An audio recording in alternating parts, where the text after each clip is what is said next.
Yeah, so how'd it go? Yeah, that recorded perfectly, yeah. Oh, Perfect. good. Excellent. Great. Do you want to jump into it now? Yeah. I think, the best thing is if we just have a conversation and kind of let it flow. Oh, yeah, no, yeah, of course, definitely. That's what I liked about the one on YouTube, you know? Yeah, I think that's the best way. Hopefully my Irish accent isn't too thick, you know? No, it's not. It's not at all. You know, not pronouncing THs and all that. No, it's not too thick. Did you check out our website? I did. It's a great website. I was really excited as soon as I saw that. Yeah, we started. And I saw that. Yeah, go ahead. Sorry. I saw some interviews too, and very, very professional, very, very good. I appreciate that. No, because yeah, I mean, we interview a lot of voice actors. Like I interviewed, which I'm sure we'll talk about. But I interviewed. It reminds me. I think I saw one that surprised me. I think it was your website. It was like an interview with maybe it wasn't your website. With like Genome Soldier number 3 from like Metal Gear Solid 4 or something. That wasn't us. Okay, it's like what kind of an interview is that? The most obscure, the most obscure person. I don't think it could possibly get more obscure than that. No. Because I'm sure we'll talk about it because I interviewed the voice cast of Shenmue, you know. Oh, is that right? No. Yeah, because I interviewed a few of them. I didn't interview Corey Marshall. Mm-hmm. Or second person, who else did you? Deborah Rabai, I think her name. Yeah, Deborah Rabai. I didn't interview her. I interviewed a few of them, but it's weird because when I interviewed them, it's like usually when I interview voice actors, because recently I did this 30 voice actor interview for Mass Effect, you know? Mm-hmm. It was like 20,000 words. It was massive. People really liked it. But one thing I got from the Shenmue voice actors, for some reason, I don't know why, but it's like every answer was like one word or a short sentence. It was like I tried to get something out of them. You know what I mean? No, give me an example. I'll tell you what, I'm going to get it right now. And in fact, actually, one of the voice actors, she answered on her iPhone, but she answered in like text speak. You mean like she would say LOL? Yeah. Yeah. It was bizarre, and that is bizarre. But what could I do? I mean, I couldn't quote her or change the quote, so I had to kind of. She said this and she said that. It's just. So did you get the impression that they were trying to be careful, or they didn't have anything to say? Honestly, they had nothing to say. I don't know. It's just you got the impression like they were thinking Shenmue. What's Shenmue? And oh, is that right? Yeah, and the guy who played Lan Di, the main bad dude, he said that, which I'm kind of surprised about. He said that he never had one fan contact him once about Shenmue ever. Well, I have to tell you, I never played Shenmue. Yeah, okay. Yeah. I've only seen, I've seen video of it, and likewise, I wasn't at the recording sessions, but I was at the auditions. I knew, I know pretty well what the state of the voice actors were in Tokyo then, and I'd done auditions for other games and worked on other games. So I knew who was turning out for it. I knew the number of roles that they had to fill. I also knew a little bit about the state of how the localization was going, and everything spelled train wreck. Yeah.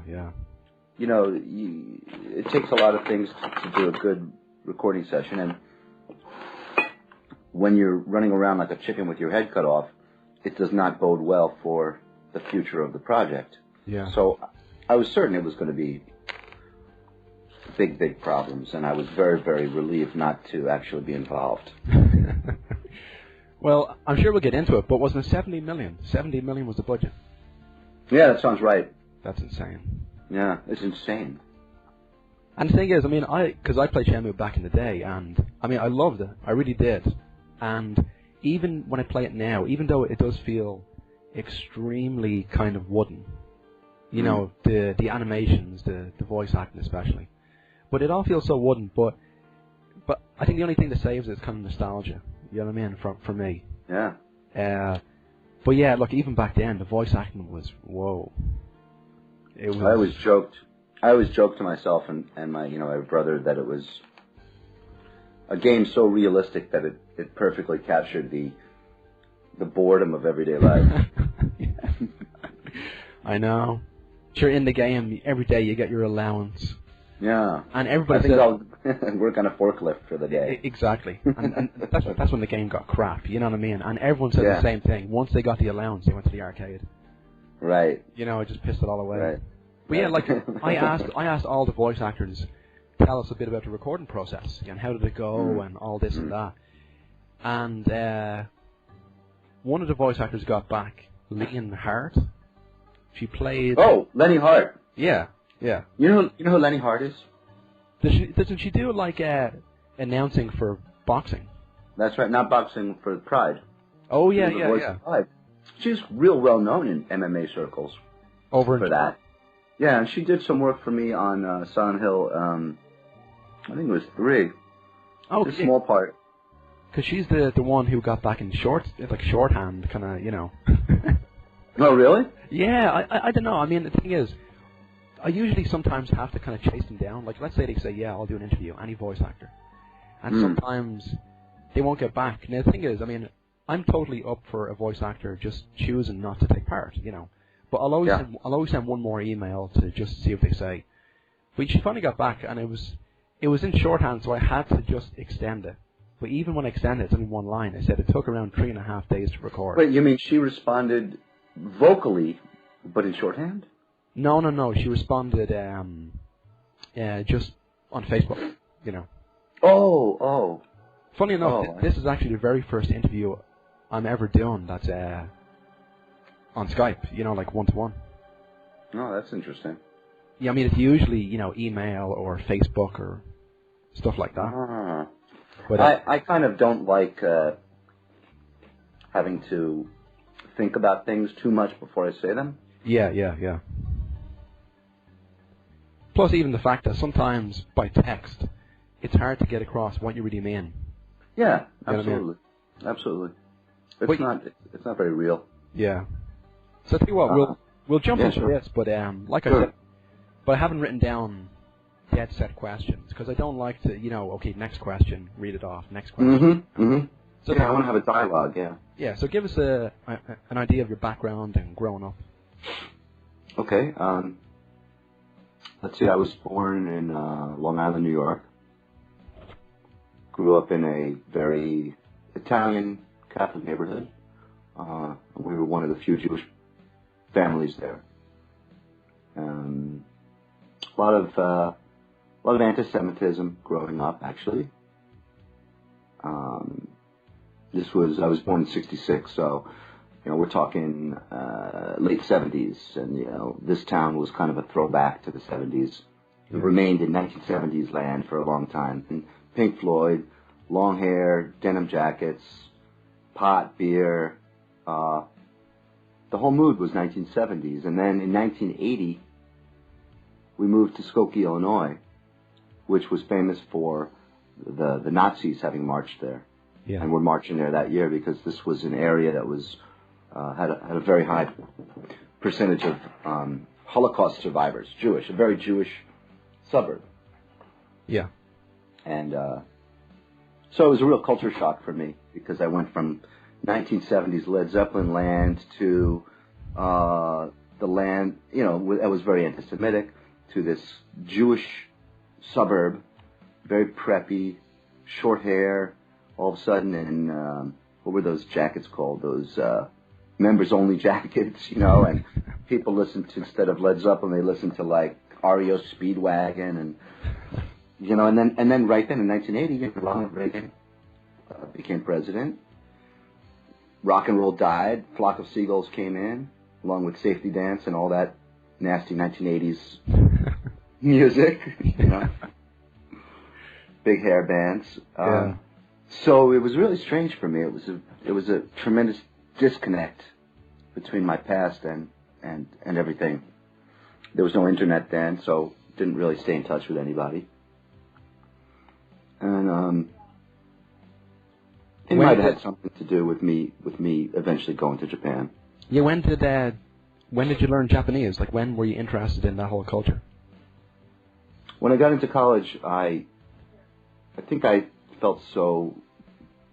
I still felt so disconnected from everything, in a way that I wanted to make a real strong move that would kind of create how do I say, something that would be interesting, that would shake things up, that would maybe give me a path into a new place. Yeah. And so I wanted to speak a weird language, and I chose Welsh. But this was at the University of Iowa, and the Welsh teacher advised that I don't do it. She's like, what are you going to do studying Welsh, So that was funny.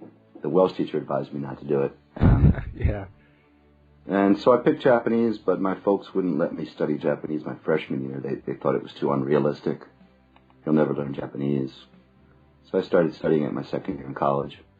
So, I mean, before obviously getting into the games industry, did you translate anything like, documents or? No, I didn't start translating until after I was in the game industry. Okay. So you started off in the games industry with Animaniacs and Bikers Mice from Mars?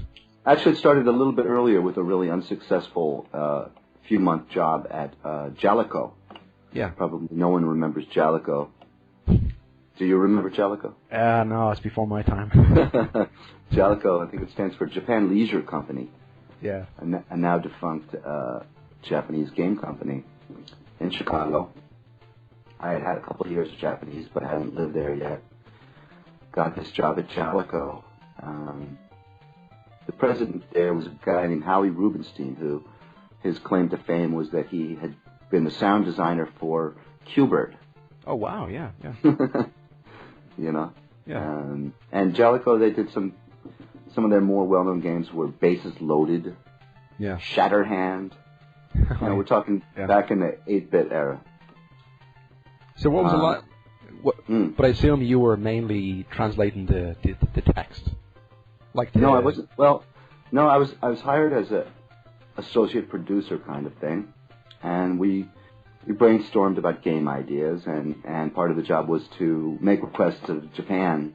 When they would come up with a crop of games every year, and then they would give us some of them to sell, and we were allowed to make small requests for changes to suit the American market. Yeah. So, for example, the best example would be called what was this called? Was it called Tomahawk or something like this?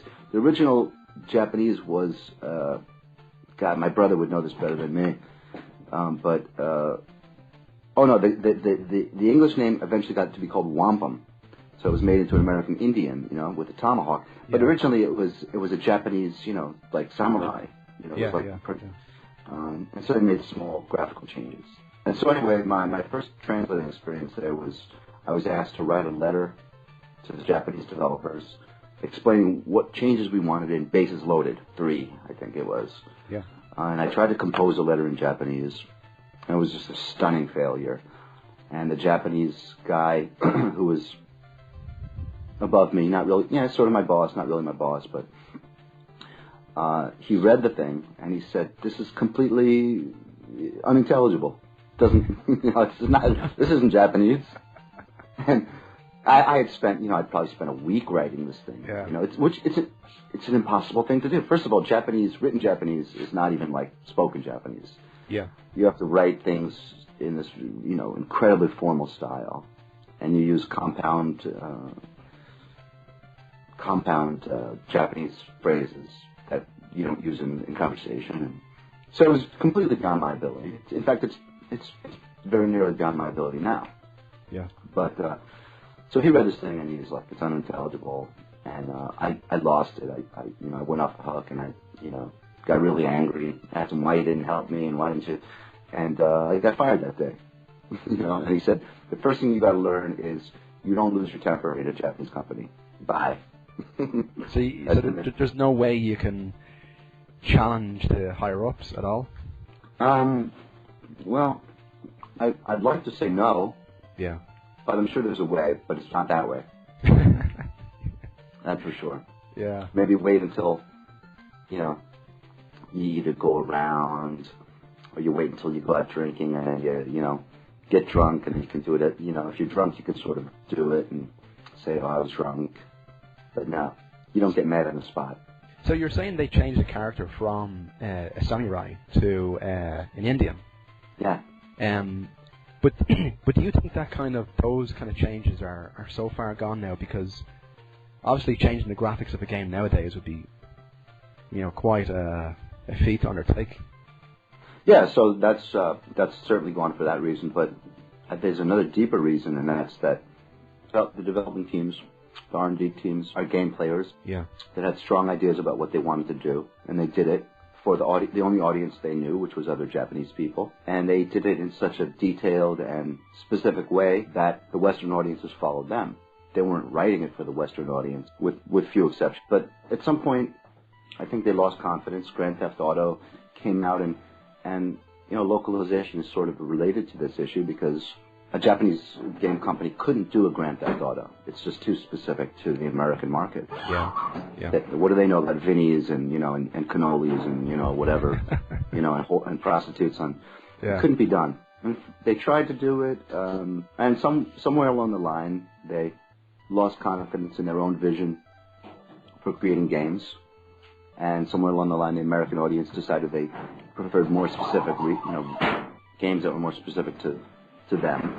And so it's a different kind of world now. I'm sure it's more complicated, but why do you think that, American audiences would be more into first-person shooters, whereas Japanese audiences would be more into RPGs? That's a great question. If I was to speak broadly, I guess I would say that Japanese people have a tendency to be more, the Japanese word is komakai, more minutia-oriented. Yeah. More into details and minutia. You see it, in a lot of things in Japanese culture, whether it's their presentation or their attention to detail, or they live in smaller, places and tend to look at smaller scale things as opposed to big picture stuff. So maybe it's related in some way to that. In Japanese, you'd also say kotteru. Japanese people get very kotteru about things, which means what? Just stuck to the details, I guess, really, into the fine craftsmanship of something. Yeah, I noticed in some Japanese anime where but I'm sure you know what I mean, but you'd have these shots where the shot would literally be focused on the background or, but a single object just for a few minutes. Well, not a few minutes, but, a few seconds. But it's that kind of, is it that kind of small attention to detail? That kind of almost enjoying... Yeah. You know what I mean? I think so. Yeah, I studied Japanese cinematography a little bit when I took a course when I was in college. And there was a director, I think his name was Ozu. Yeah. Who became famous for this thing called a T-shot. And a T-shot was a long, lingering camera usually on a landscape or something like this. Like a long shot, like a long 1 or 2 minute Yeah. visual of this. They called it the T-shot. Reminds me of what you just said. But I think it's related. Playing Japanese RPGs, it's just incredible the level of detail that they put in there. You can mess with the settings and mess with the armor and the colors in ways that just... So and Americans, in many ways are just... in the food, too, you see this... you get a chocolate cake in Japan, it's going to be kind of much more refined rather than an explosion of one flavor of chocolate in your mouth. Americans would rather have one big giant-ass chocolate cake, mega chocolate. And the Japanese will waste their time putting little swirlies on the thing and have little different flavors in there and not quite so sweet. A little more subtlety to it. Not to, I love America. Not rapping on America, but I'm just trying to paint the picture. This is such a deep, a deep subject you're touching on, or at least it's deep to me.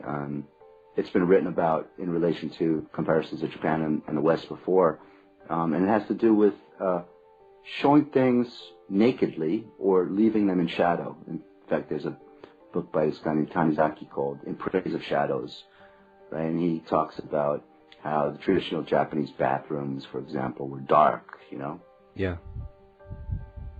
And there's a kind of a beauty in seeing things only only vaguely, you know, yeah. the vague outlines of something.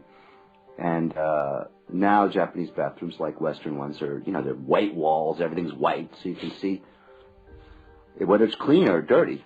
Yeah. But sometimes you don't want to know so much all the details. And that kind of reminds me of the direction of gaming in general now. Everything is so overly done. The details, every strand of hair falling. You know, they even have people on R&D teams that are specialists in hair movement. They do. I read this somewhere. You know, like an expert in the physics of hair. Yeah. You know, can you imagine? And when I started at Konami, in fact, I remember meeting with Kojima one time, and he was working on Metal Gear Solid, and he showed how he was using Lego blocks to design a game level. Yeah. But especially back in 8-bit days, that's all they did was think about level design. And that's, to me, I'm an old fogey, but that's like true game playing. It's not how your hair flips. Yeah. It's creating a blurry picture that the user can focus their imagination on. And I think you know what I mean, but I don't think you can go back. I grew up playing like Atari. You know, I remember a game called Adventure. Was it Adventure? You know, these ridiculously blocky dragon things. Didn't look anything like dragons. You know, you pick up a sword, and it was an arrow. You know, an upside down arrow. That's your sword, right? And you got to run it. You know, run 90 degrees into another block, and that's a person. You know, but for all those ridiculous graphics, in my mind and the mind of everyone else back then, it was a fucking dragon. You know, you imagined a dragon. And so the developers were free to think about like level design, you know. Yeah. But now you throw all your budget into, you know, the mechanics of water droplets. It's just it's a great form of entertainment, but it's not really the same thing anymore. It's not activating the imagination. You know, there's no room left for imagination if your character's drawn so vividly, you know. That's why, like recent games, like, you know, people like, I haven't played much, but I enjoy Little Big Planet, you know. But yeah. But it has that like really kind of a sense of like play as you were a kid. Yeah. Yeah. That kind of great sense of play and imagination, which I think the Japanese well. Yeah. And I think Nintendo is the only game company that still understands that deeply, you know. Actually, one question I have to ask you. You know how, let's say in the West, particularly America, you have like a lot of people who are kind of like obsessed with kind of Japanese culture? Yeah. And let's say they probably never go to Japan, but they're obsessed with it, you know what I mean? Yeah. Is there that kind of movement in Japan about the West? Yes, definitely. Wow, yeah, it's... Japanese love the West. They love America. They love, you know, pretty much the same. Yeah. It's just, but for totally different reasons. The things they love about the West and the things the West loves about them are flip sides of each other. Yeah. You know, they're imagining, you know, I think open deserts and, you know, cactuses and, you know, little balls of whatever those tumbleweeds and freedom and, you know, endless vistas that you can walk along. Westerners are imagining, I think, like some sort of ancient sophistication or something. Yeah. Well, I'll tell you what, we'll jump into Snatcher. Okay. So tell us how you landed the job in Snatcher, first of all, I guess. I was working in the business department at Konami, and one day the Fukabucho, the vice, what do you call it, the vice group leader, group head, whatever, of R&D 6, right, which was they were divided into the Nintendo and Sega groups back then, and R&D 6 was doing Sega stuff. And this guy Haruki called me up, and he said, "We want you to come and take a look at this thing." And he called me in, sat me down on a chair with headphones, popped in a CD into the Sega CD, and I was like, what the fuck is that? The future. A CD? What is that thing? Yeah, the future, right? And, you know, I'm You get blasted with this Dolby sound, wow, and I was overwhelmed. I mean, I never heard talking in a game before. Yeah. True. And it was so funny, and it was just blew me away. And so Haruki said to me, what do you think about this? I said, I love it. He said, do you think it would work over there? Would people like it? They'd fucking love it. It was great, let's do it. Yeah. And there was no localization departments back then. There was nothing. I was the only foreign employee out of about 1,000 employees. Konami was a lot smaller then. So I got tasked with the job of finding a translator for it, because I couldn't do it myself. I was working in the business department. I was handling shipping and stuff. Yeah. Not something I wanted to do. I wanted to be an R&D. And more and more of the R&D guys would call me for my opinion. What do you think about this? What do you think about this? And I would translate small things, but I couldn't translate something on the size of Snatcher. So we found this guy, Scott Hards, to do it. He did a great job. And I worked with the team. I got fortunately taken away from the boring business department and got to work for a few weeks or a month, I don't remember, with the team that was doing the conversion of Snatcher. A lot of fun. Got to put in a lot of little treasure, little Easter eggs and stuff, whatever you call them. And what was the cast like to work with? The cast, you mean, so we did the recording in Chicago. Yeah.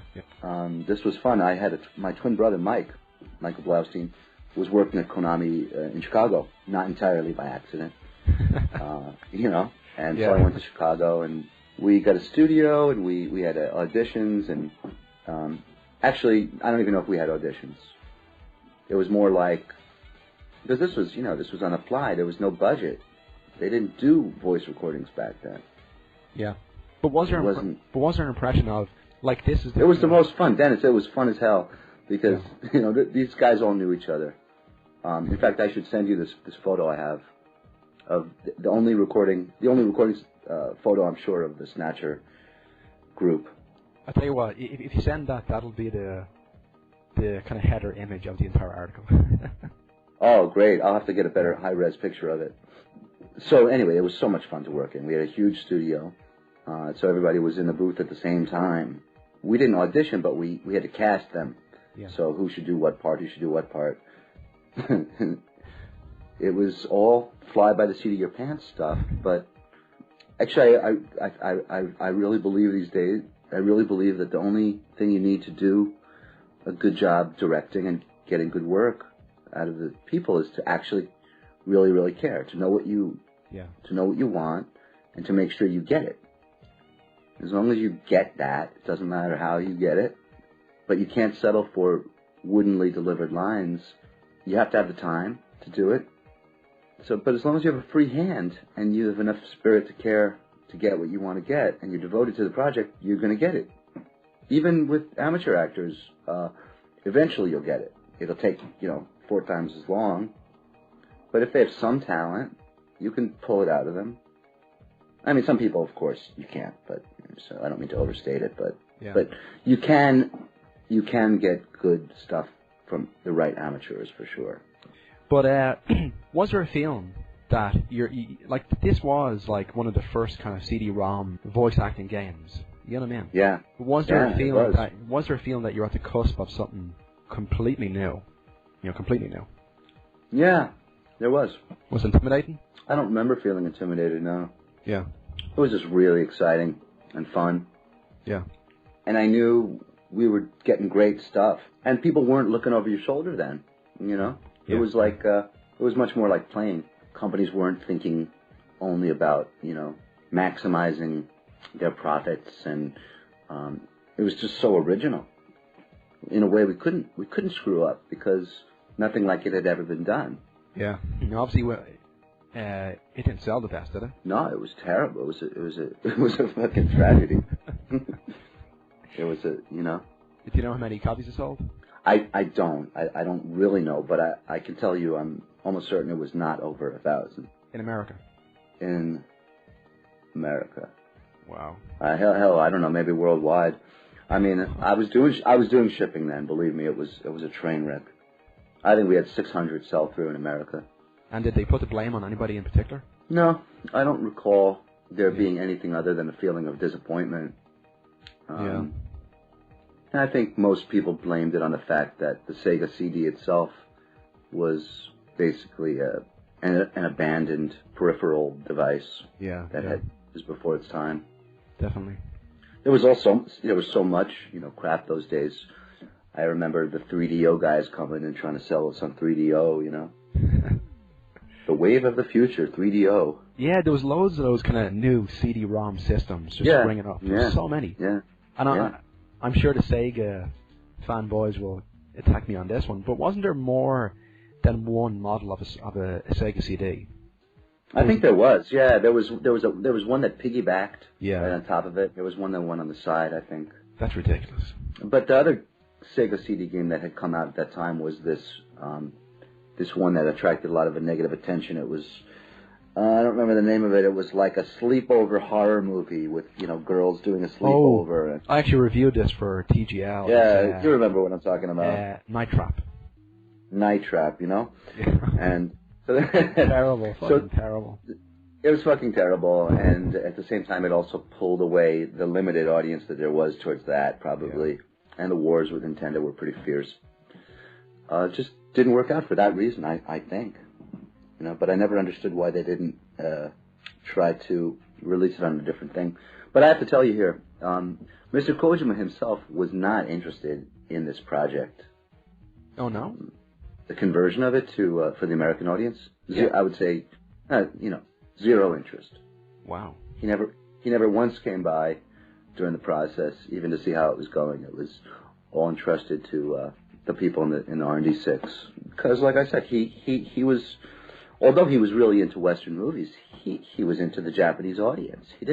I don't think he thought that he could sell such huge numbers of things to Western players. So Metal Gear Solid, that's the thing you have to really understand. When Metal Gear Solid was done, it wasn't like we knew it was going to be a huge monster hit. He couldn't get Policenauts done because he didn't have enough pull to get this monster project done.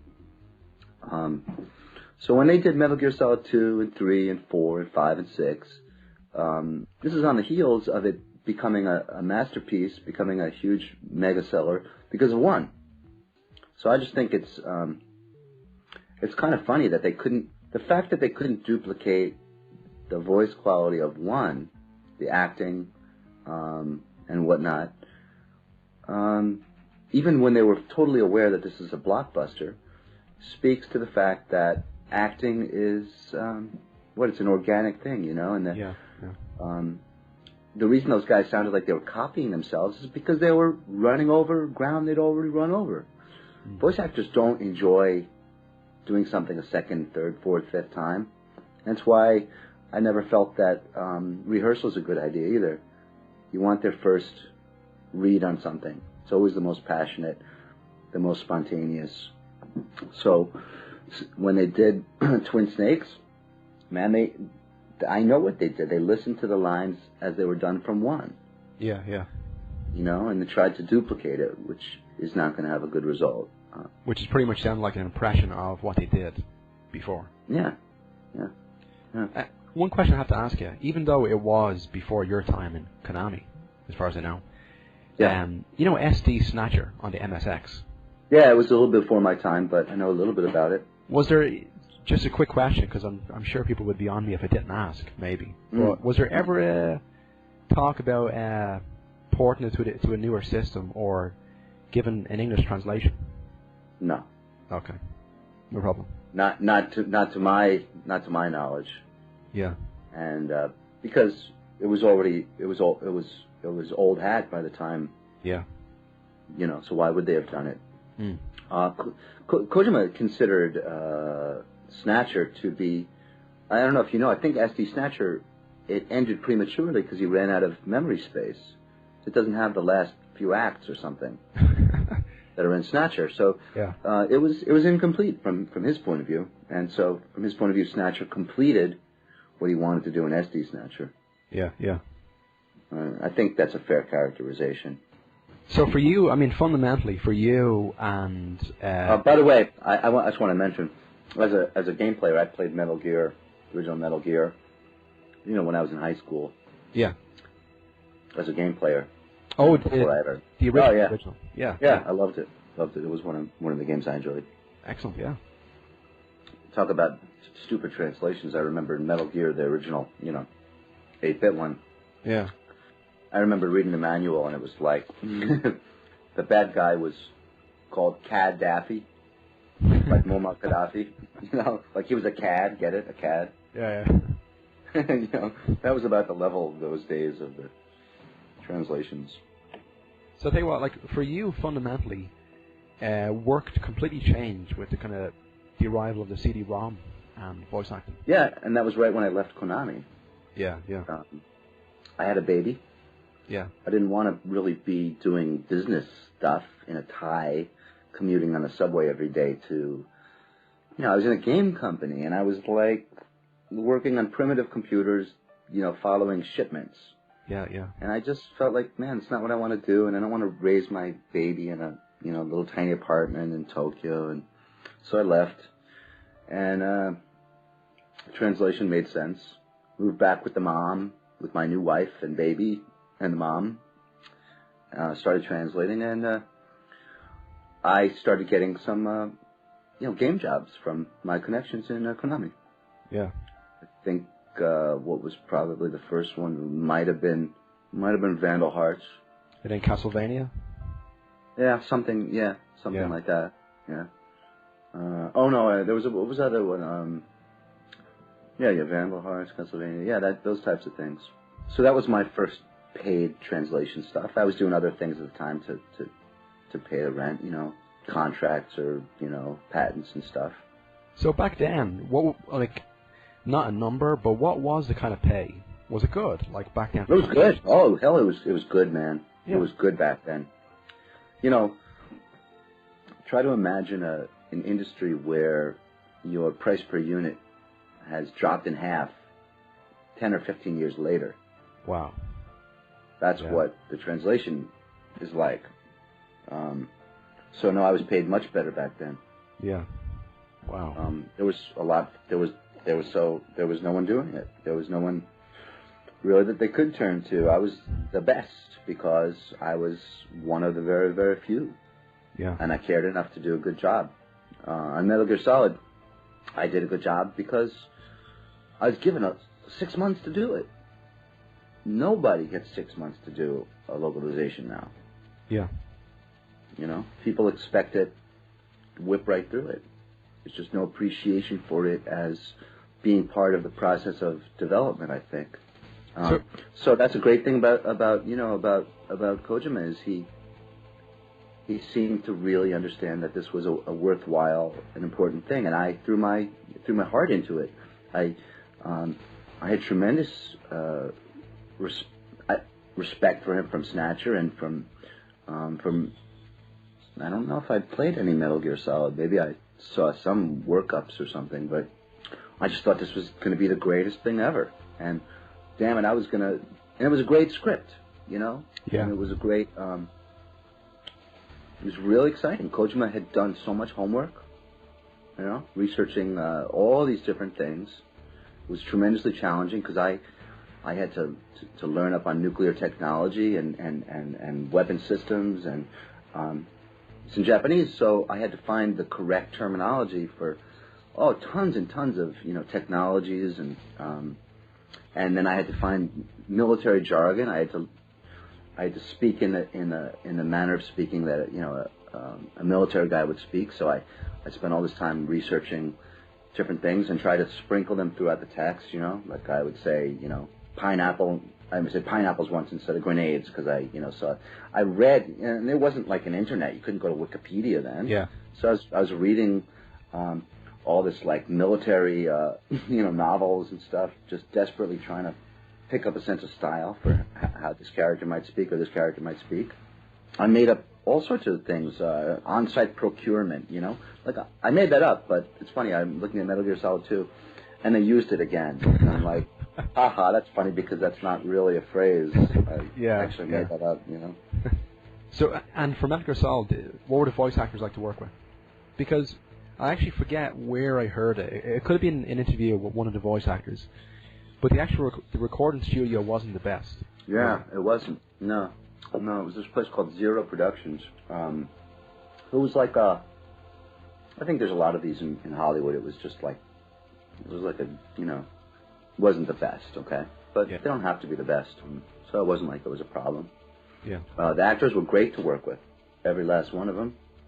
Chris Zimmerman was a fantastic director and professional who was super organized, and so I didn't have to worry about any of the organizational details that a director has to worry about. The only thing I was there to worry about, and the only thing I did, was make sure that the lines were delivered the way that, and I think it's fair to say that I knew best how I wanted them to be delivered because I wrote them. Yeah. So when I wrote them, the way it works for me anyway is I don't put it down until I can hear myself repeating it in my mind like an actor. Yeah. I knew exactly how it should be and what the moods of the people responding were. And at the recording session, I followed like a hawk, listening to everything, made sure that everything was inflected in a way that I felt was right and that it sounded good. And a lot of it was, some of it was, I had to fight a little bit to get what I wanted because there was other Japanese guys that were from the department and they were instructed to, well, sometimes they would get different instructions, like I remember this one part where I had this guy, Hirano, telling me, make this, happier. This is a guy who doesn't speak any English, The most basic command possible, Right. Make bright, make bright, something like this, And he doesn't speak any English. I know he doesn't know what's going on, so I'm like, oh, don't worry, it's bright. He's more bright. Make him smile, laugh more, laugh. And I'm like, but it's not appropriate for this. But it's all based on, because, if Kojima had done the scene, and in Japanese, this area is where he knew he wanted to smile, he would think that you could do the same thing in English. Yeah. At that point. Not really understanding that, it's, not always going to be exactly the same. I mean, the word order is different, and different things are different, and things have different nuances, and, we were already doing our best. So bright, make it more funny. And similarly, when I wanted to change things, because I knew that it, to a Western audience, was just too, let's take a love scene, for example, right? Yeah. There's conventions in Western films.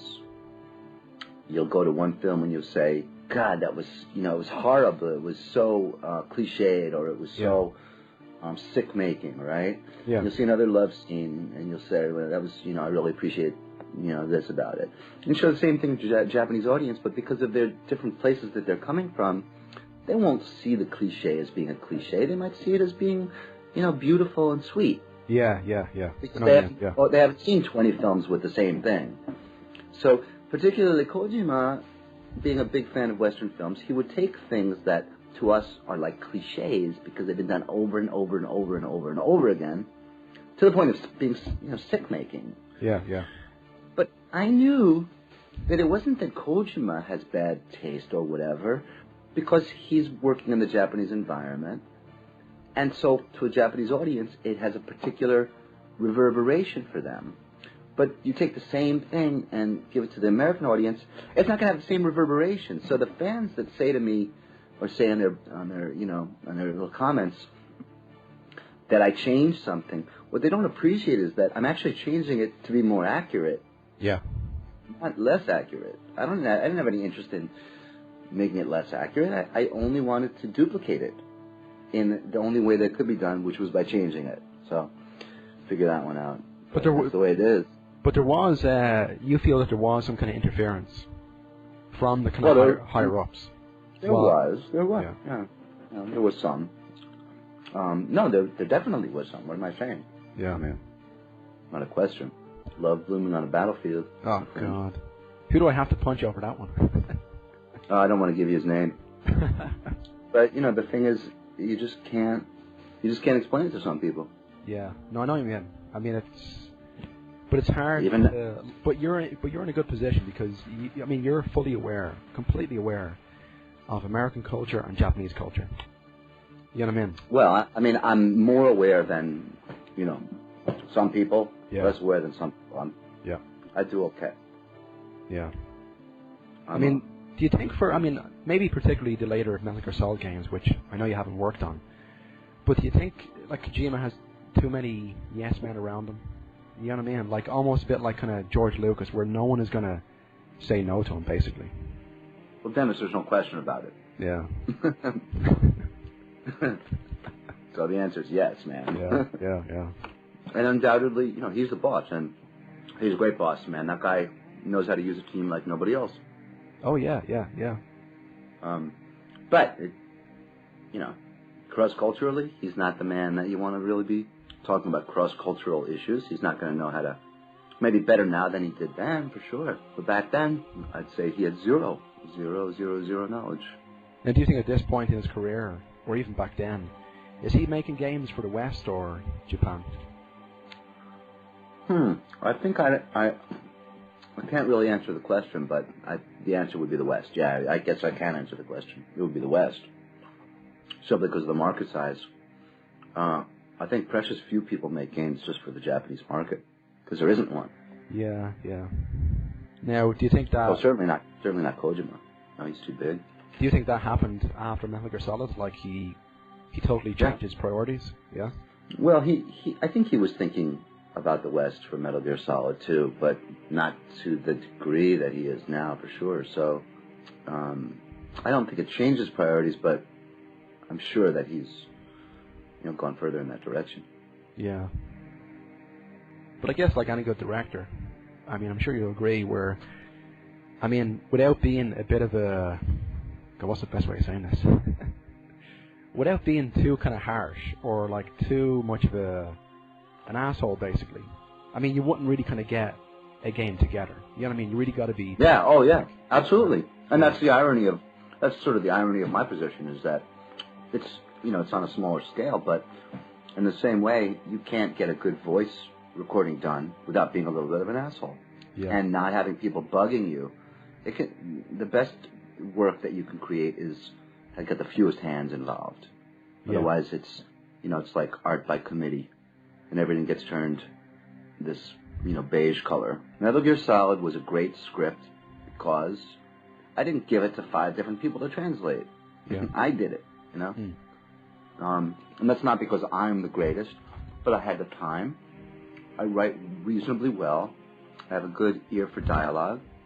And it had the mark of one person's hand, had been given the resources and most of the freedom he needed to do it, But when I read the changes that they put in for Twin Snakes, I just thought it was really funny. I'll send you this. I'll send you this list. It's sad, really. It's actually sad. Yeah. Because you get the feeling by reading over the list that the things that they changed it because somebody was going over it and he was looking at the English and looking at the Japanese and said, oh, this wasn't there, this isn't there. Let's take it out and translate it more directly. And, direct translation is not the way to get a well-localized written script. Yeah. And for you fans out there that are listening to this and saying, yeah, but that's the way he intended it. It's not the way he intended it. That's a misunderstanding. It's not the way he intended it. He's bound by the limitations of what he knows and what his culture allows him to express and what his language allows him to express. It's not, a peephole into his mind. I had a peephole into his mind. Yeah. And the work I did represented my peeping into his mind. So, with some exceptions, Sometimes, I threw in a joke there, okay, So, Vulcan Raven made a joke. Okay, boy. There was no thought at the time that it was done that. See what happened? I think I told this on the podcast or the other podcast, but the thing was, Mr. Kojima. I'm saying Mr. now to be careful. He when he heard the English and saw his visuals, English audio, being a big Western fan of Western movies, he was tickled, I believe. Yeah. As if he had made his own Western movie. Yeah. Including Western actors. It was great. He loved it, and it really appealed to his ego, and he decided he was going to create Integral, put it all into one disc. Yeah. So that's when they matched everything up, and that's when it became an issue of, wait, I didn't say this. I never used the word friend here, so let's remove friend. Mm. So it was just kind of misguided. And so yes, too many yes men around him. Too many people now that were afraid to step out there and do something for the product instead of for their own, ass protecting. Yeah. I mean, so how do you feel? Obviously, I think after the podcast, there was some fans, not the majority. There was some fans who maybe kind of didn't appreciate what you said, and they were defending. He sounds bitter. He's bitter ranting. Yeah, I read all those comments. Well, I mean, but how do you feel that?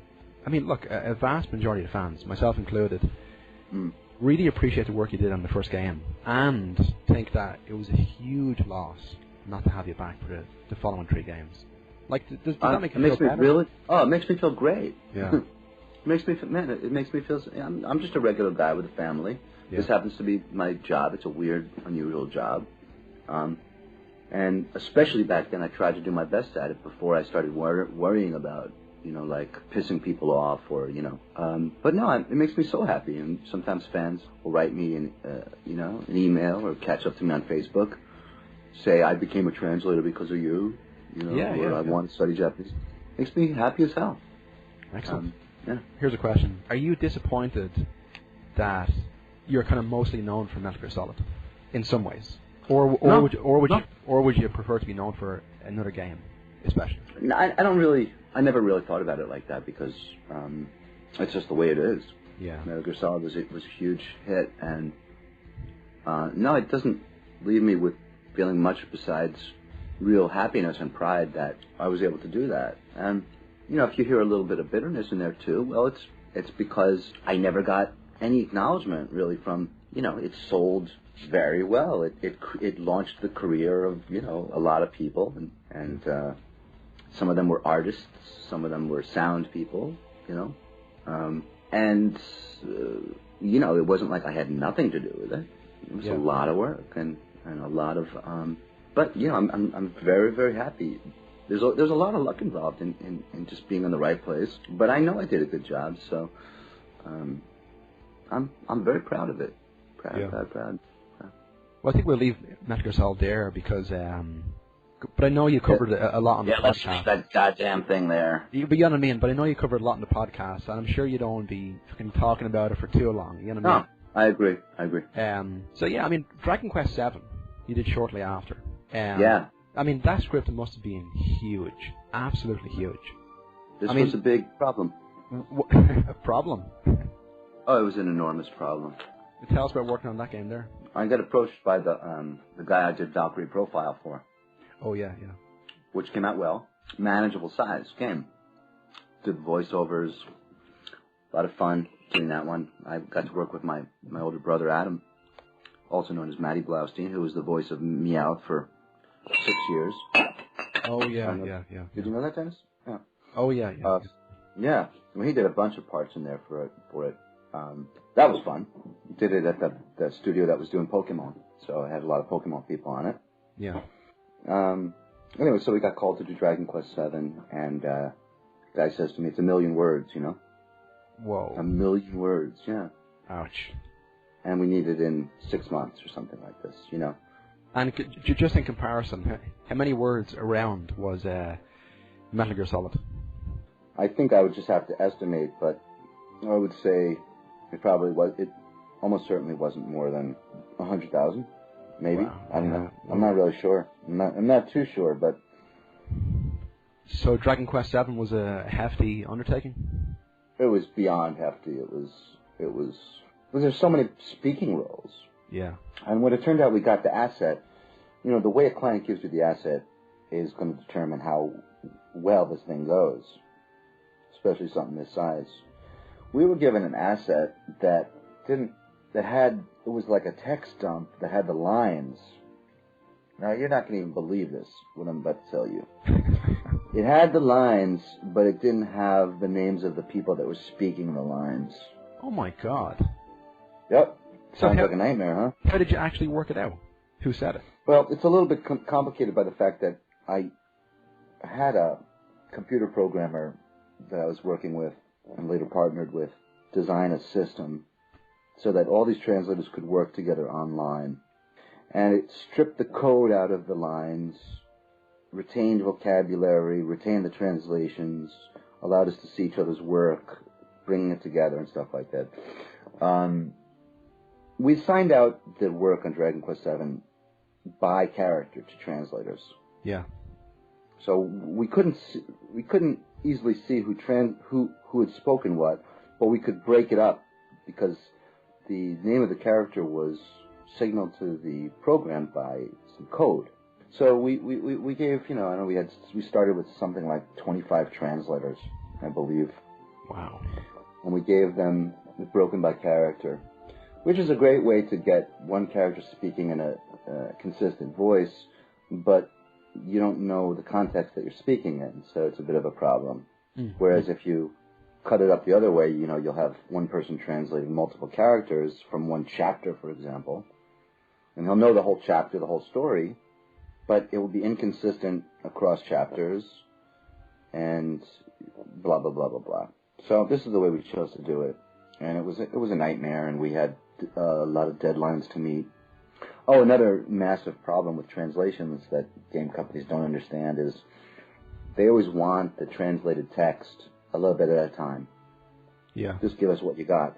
Well, the problem is that, in a game, these are games that are written so that you don't, because of plot twists and different things like that, you don't necessarily know what's going to happen, Yeah. Or by the time you get to the end of it, you say, oh, I should have, oh, that person was an old woman. She should be talking. She shouldn't be saying, crap or something like this. Whatever. Yeah. By the time you get to the end of the thing, there's things you want to change. But game companies, they want that text so they can have their team not resting. This is a team that's been working a year or 2 years on a game, and they want to take a vacation, but they're not allowed to take a vacation until they get that localized version done. So you give it to them piece by piece. And it means you're doomed. You're doomed to. No, it just means you're doomed to being stuck with what you did. Yeah. You can't really go back and fix it.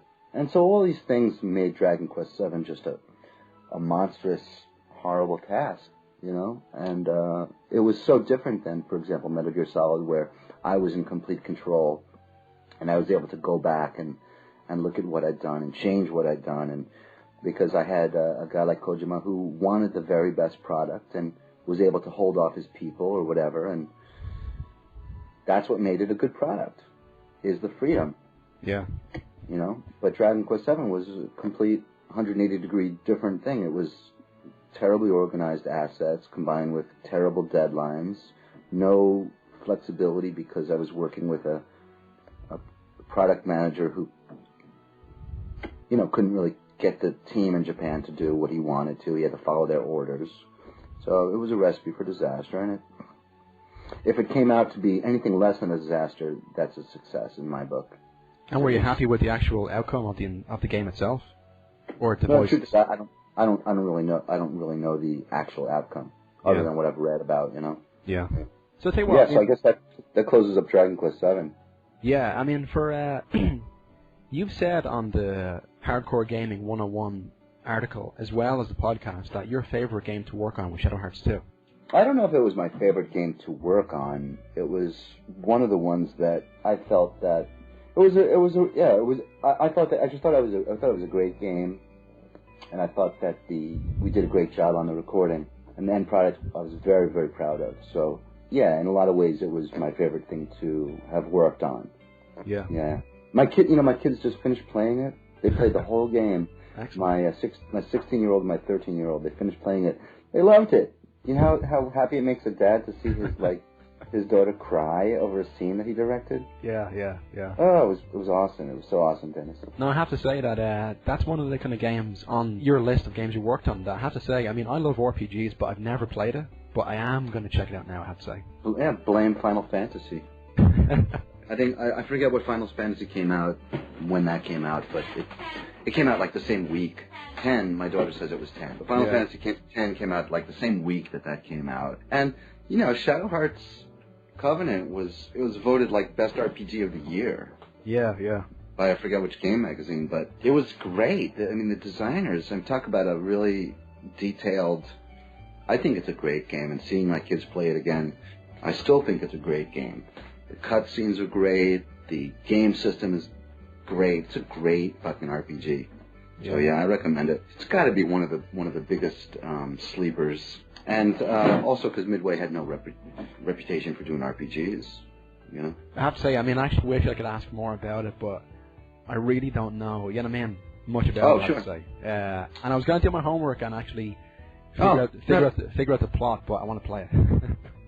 Oh, it's really interesting plot because it involves it's very historical, and it's got all these historical, you know, real historical figures that are worked into, you know, like Rasputin is in there, and Lawrence of Arabia, and, you know, like Mata Hari, and, you know, all these historical figures, and so it's like an alternate history kind of a feel, and then they did their own combat system, which is really original. This thing called the Judgment Ring.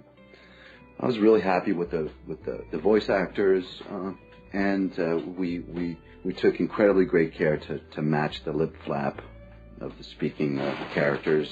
So all in all, it was just a really well done localization. Yeah. And it was, I just consider it a success. Definitely. So yeah, give it a try, everybody. Yeah, I'm looking forward to it. For Eve of Extinction on the PS2, you translated that. Did you have any interaction with the actors? Because Cam Clark was in it, Jennifer Hale, Kim May Guest, Paul Eading. No, I didn't know that. Yeah, like the whole team back together, you know. No, I didn't know that. No, I didn't have anything to do with the voice recording of that. I think we'll jump into Silent Hill a bit. Sure. Because we interviewed Guy Cheehey, who played James Sunderland, you know. Oh, is it? Is that right? Yeah, and no, he had some really good words to say about you. And he told me that he did, and so I checked it out, but I didn't realize it was Gaming Liberty. Yeah. No, it was a nice interview, you know, and obviously the Silent Hill fans loved it. Guy's a brilliant guy, by the way. Yeah. He's a real brilliant entrepreneur and very interesting and nice guy. Yeah, so I mean, Silent Hill 2 was the first game that you did motion capture direct. Yeah. And what was that like for the first time? It was really interesting. Murakoshi, one of the guys on the team, had a pretty good idea of how he wanted things to look, so he would know. Because, you know, they had to, you know, he had done, like I said, he did storyboards for everything. So he knew, okay, here we're going to have this guy standing in front of a mirror, you know. Yeah. And they want him to put on his hands on his face like this. But they didn't speak any English, so they couldn't direct the... in fact, they weren't even sure really as a process, like how they should do it in terms of the recording. Like, how are we going to get the voices and do the motion capture? What's the best way? And, you know, it was discussed, and we decided that kind of collectively that what we should do is to do the motion capture first, having them acting while they do the motion capture, because if you did it the opposite way, then it wouldn't match up well. And also, you kind of acting is kind of a physical thing anyway. So we said, well, what we'll do is we'll videotape the motion capture sessions. So they're acting the scenes out like a play, right? Yeah. And then when you do voice recording sessions, if it's a game where the visuals have already been done, the best thing to do, of course, is to put it up on the screen, and you're doing it to picture. So you watch the characters interact while you voice over, and that's called, you know, overdubbing, or what's the other word they use? I forget, but looping. Some people call it looping. So we instead what we put up was the pictures of them doing the motion capture, and you could kind of hear the audio, but it wasn't good enough audio, of course, to be used. So we did the voiceovers with them looking at the videos of themselves, duplicating the scenes that they had done. So everything matched up well. And do you think for the actors creatively that helped them in any way to act it out as well? I do think it helped. But in recent years, have you worked on any games that they use like? But I have to say here though, most of the actors did a great job. But you have to understand, these weren't professionals, you know. Yeah. I mean, not just so everybody understands, a voice actor working in Hollywood who's been on, 30 games and animes and stuff, that's a professional. But someone who's like in Japan and they do modeling half the time and, you know, he's done a couple of, you know, English instructional tapes, isn't exactly professional on the same level. Yeah, I got that impression with the Shenmue actors. You know, there was a few Well, but when you search their names on YouTube, it's them. But it's them singing karaoke to a Japanese audience, and they sound like crap. But like the Japanese people are like, "Oh wow, they sound so good," you know. They scraped the barrel. Believe me, they scraped the bottom of the barrel when they went for the Shenmue actors. I remember. I got to tell you this. This was for a game called what was this called? God damn. Wish I could come up with the name. What was it for? What console was it for? No, it's for PS2. Fatal Frame. Was it called Musashi? Is it called Musashi? It had a Japanese name like that. I think it was by Aruze or Nautilus, you know. Shit. I want to say Musashi, but not really sure right now. But we were auditioning for this, you know, in Japan. I remember we had this guy come in. He was a model, you know, but he comes in and he says, you know, I'm a model, but you know, I want to be an actor, you know, I want to do some voiceover acting. And this is the level of stuff you get in Japan, that level of acting. So this guy comes in. It didn't seem that odd at the time. He starts reading the script in front of him. I mean, he's got a paper and he's reading it to audition. Yeah. You know, sitting, and he couldn't read it. So we're like, dude, what's wrong with you? He said, oh, I'm a little bit dyslexic. Like, I'm dyslexic. Like, I can't read. Yeah. You know? And so, you know, we want to be all politically correct and everything, but I said, look, I mean, you know, you have to be able to read a script. That's just an illustration of, you know, some of the things you're dealing with when you do it in Japan here. But have you worked in the game? Because as far as I know, with something like, you know, Uncharted on the PS3, they recorded the motion capture with the audio at the exact same time. Man, that must have been hard. It must have been a challenge. Yeah, so I mean, but it really feels kind of lifelike, and it feels like it's there in the moment. I bet. Would you like? It would have been ideal. Yeah. It just wasn't. The studio we're at didn't have the capabilities for that. Yeah, I guess technology is different, you know. Yeah, well, back then. This was a studio that was for motion capture. It wasn't so that the ambient noises would have destroyed everything. Yeah. It's completely impossible. But yeah, that would have been ideal for sure, of course. Okay, well, I have to jump into.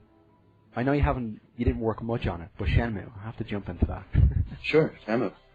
Well, I tell you what, tell me your Shenmue story, because I read the article on Hardcore Gaming 101, but I'd love to have it down here.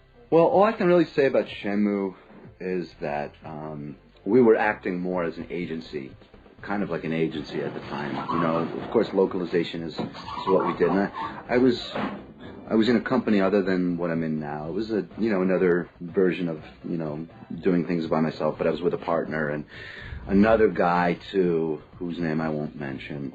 You know, a guy kind of ugly. But at any rate, we were brought in to get the actors together, okay? Not to translate it. And there was to be a big meeting. You know, the kickoff development meeting, you know? And we were ushered into Sega's, you know, hallowed halls, into the, you know, this like James Bond looking room with a massive desk and, you know, monitors like you've never seen. Yeah, it was like the war room, you know? I mean, just anybody would have been blown away by this. And there's like, you know, 100 people around the room, you know? All thinking the same thing, which, you know, the smell of money was just, you know, that's all anybody was thinking about was how much money am I going to make off this? Because we knew it was an extravaganza of money. So, and Yu Suzuki comes out, you know, he's got his translators by his side or whatever, and he starts telling them how it's going to be. And like you and I already talked about, that's not a good way to get something done. It's good to be in control of stuff that you know, but when you don't know how to do stuff, you don't just sort of issue directives. You have to elicit people's opinions. What's the best way to do this, you know?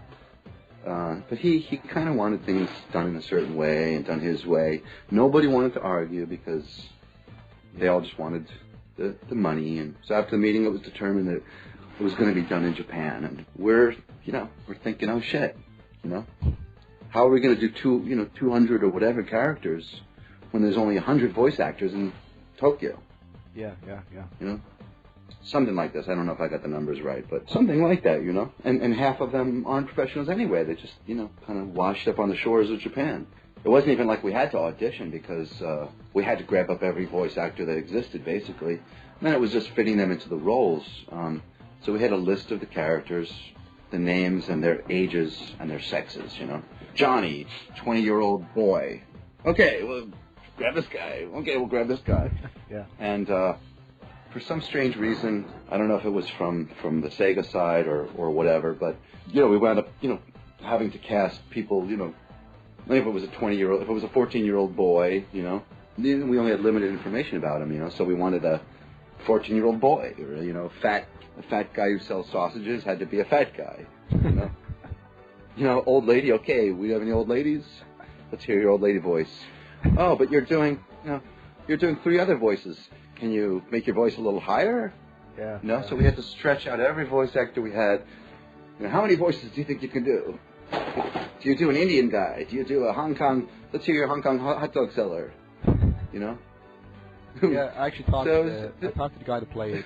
What was his name again? The hot dog seller. Like I said, I'll get. Oh, there really was a hot dog seller. Yeah. What? I talked to him. I was making that up, Candace.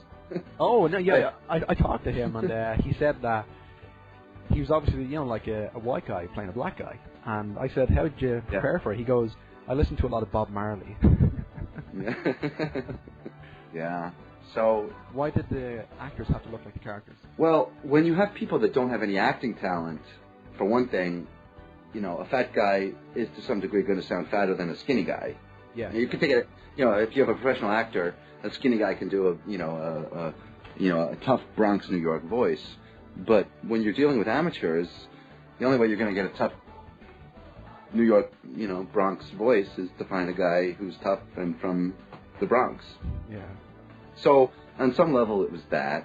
On another level it was that we had people to convince that they were right for the job. On another level it was that, and this is stretching into the territory of the main characters like Corey, what was his name?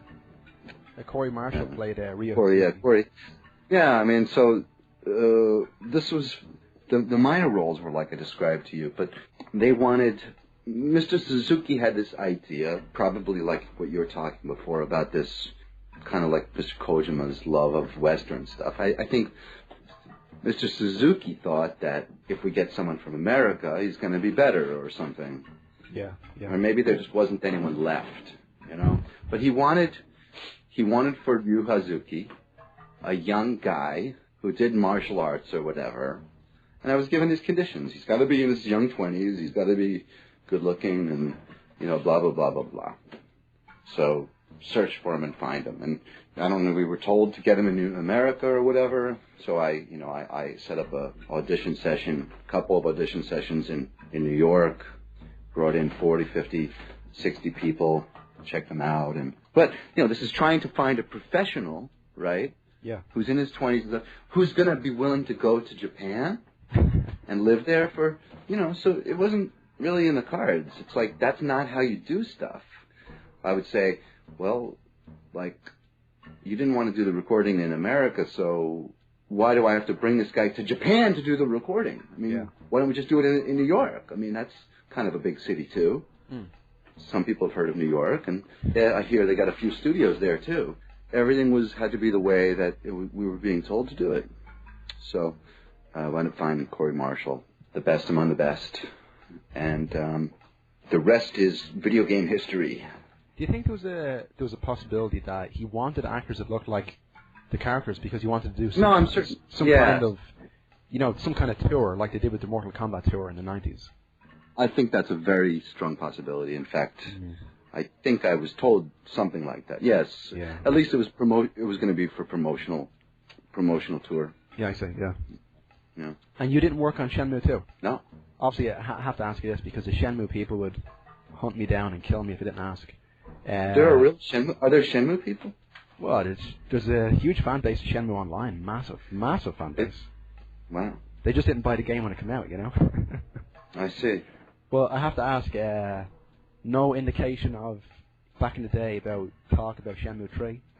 Dennis, I'm only going to reap the wrath of these Shenmue fans that you're talking about. But in all honesty, I was barely even aware that there was a Shenmue 2. Yeah. You know, it sort of slipped out of my consciousness. Like the most recent games kind of you worked on, Holy Beast Online, Velvet Assassin, and Invisible Tiger, stuff like that. How has your... Yeah, most of these... No, go ahead. Most of these were done... I was just going to say most of these, like games these days, first of all, I don't get games directly from game companies very much at all anymore. In fact, almost never. The last one I got directly from a game company was probably... might have been SimCity from you know, for Game Boy or something like this. These days, you know, game companies they put out much fewer games, and they have these A titles, and they have these relationships with localization companies that have sprung up, and it's a little bit like the relationship between politicians and lobbyists. You know, yeah. The lobbyists come from the ranks of the politicians, or they become politicians, you know. And so now you have departments in game companies, localization departments. So these localization department guys, when they leave after being an assistant localization producer or a localization producer, they'll get a job in one of the larger translation companies and head their game localization department. Big surprise, where they use their contacts to get the work from that company, and vice versa. A company looking to start a localization department will headhunt a guy who was a game localization. So there's much more money in it than there used to be. They're very risk averse, so they'll stick with what makes it so ridiculous, of course, is that I wound up doing the games anyway, but it's being filtered now through an agency, you know. Yeah. So, which makes the whole thing much worse, and I'll tell you why briefly. Because unless you work directly with the game company, you don't have anyone to ask questions to. You can't... When I was working on Metal Gear Solid or Silent Hill 2, if I said, well, why does James here, you know, seem so unhappy when, you know, Mary does this?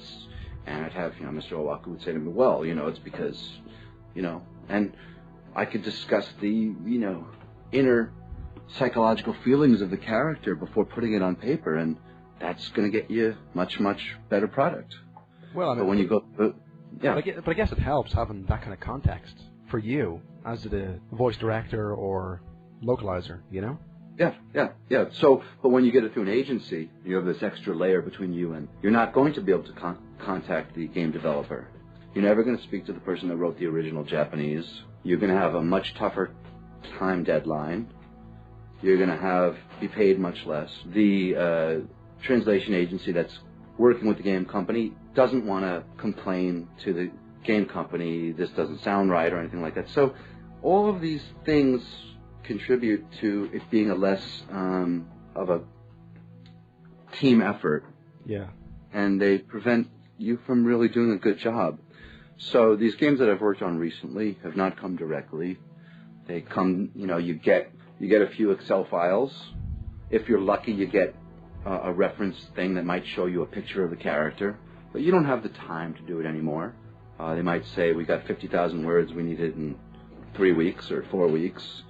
Okay, 50,000 divided by this, okay, I think I'll need 3 translators.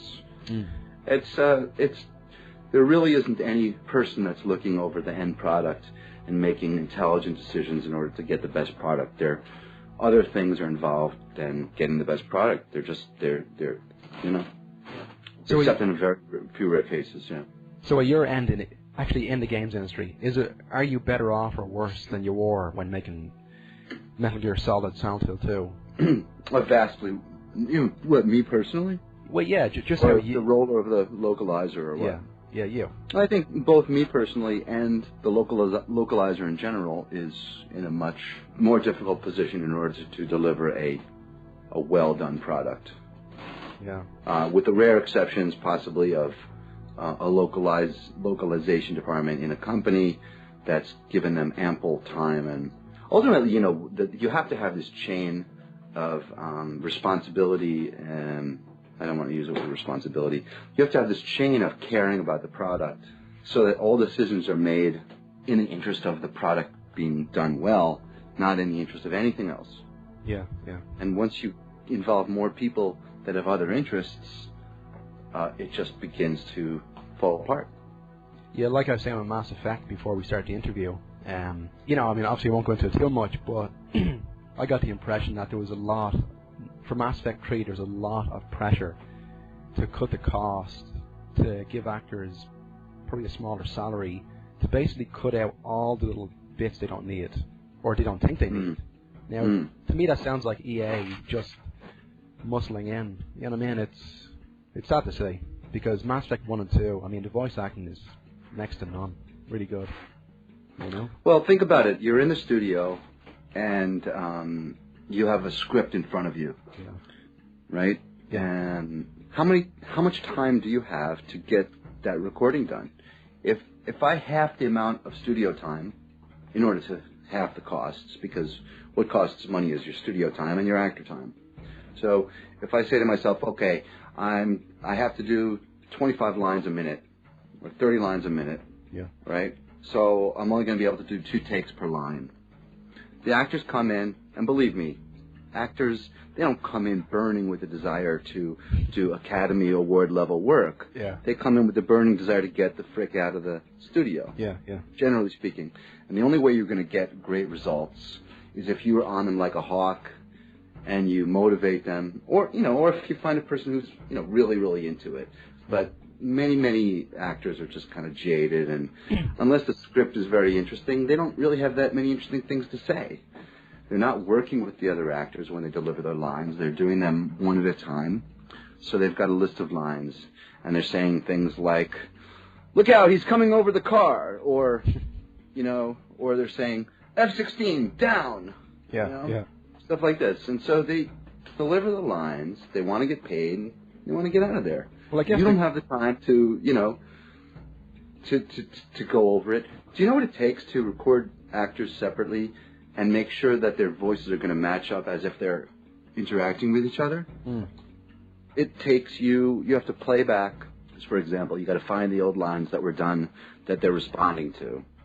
Play it back for them in their ears so they can hear it and act off of it. Yeah. But that just took you 2 minutes, man. You were supposed to do a couple lines there. That's money.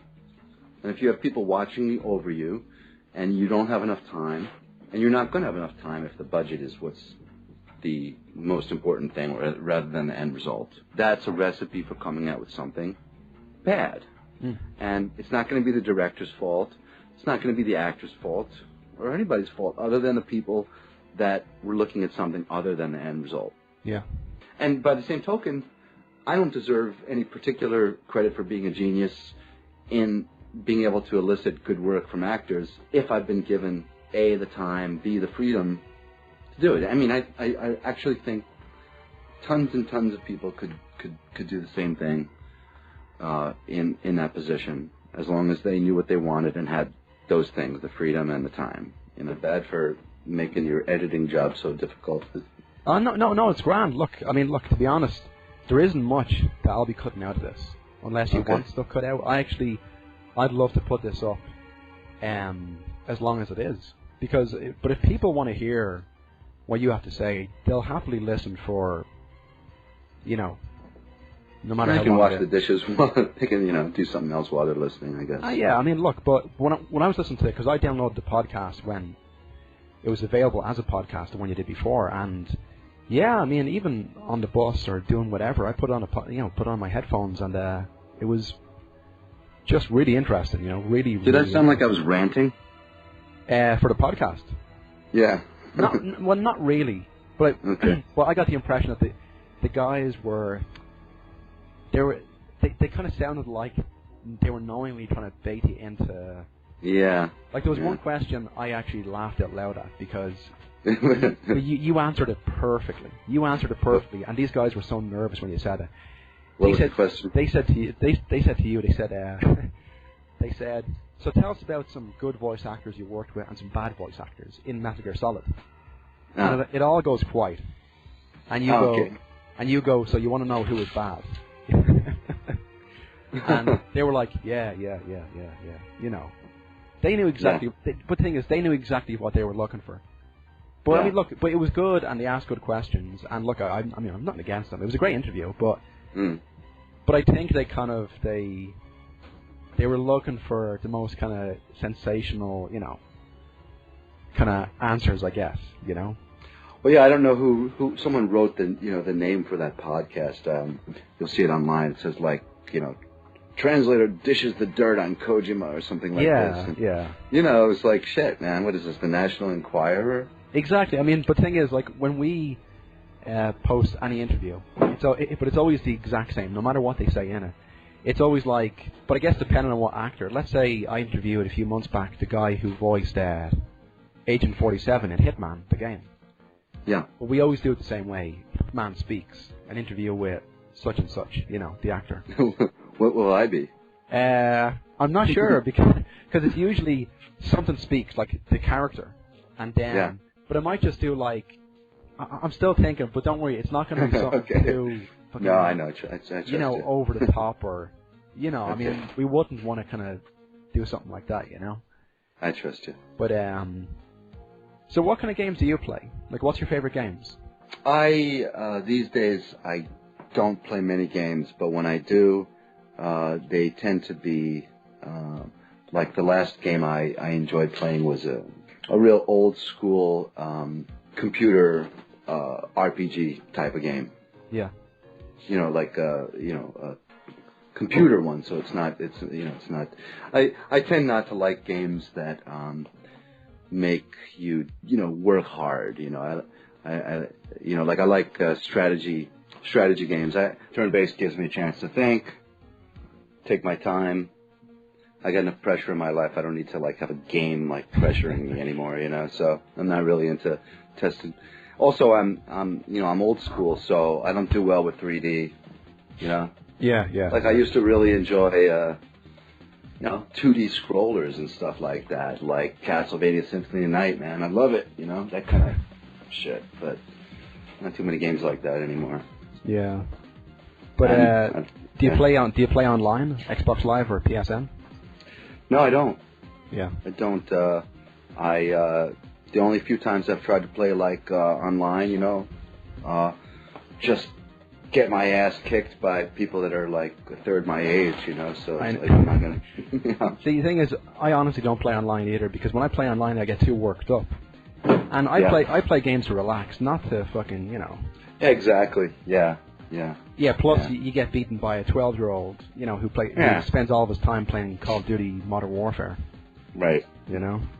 Yeah. No, I'm not into it. Actually, I bought a Sega Saturn recently. I never got one back in the day, Wow. But I'm loving it. I'm absolutely loving it. I really am. It's great.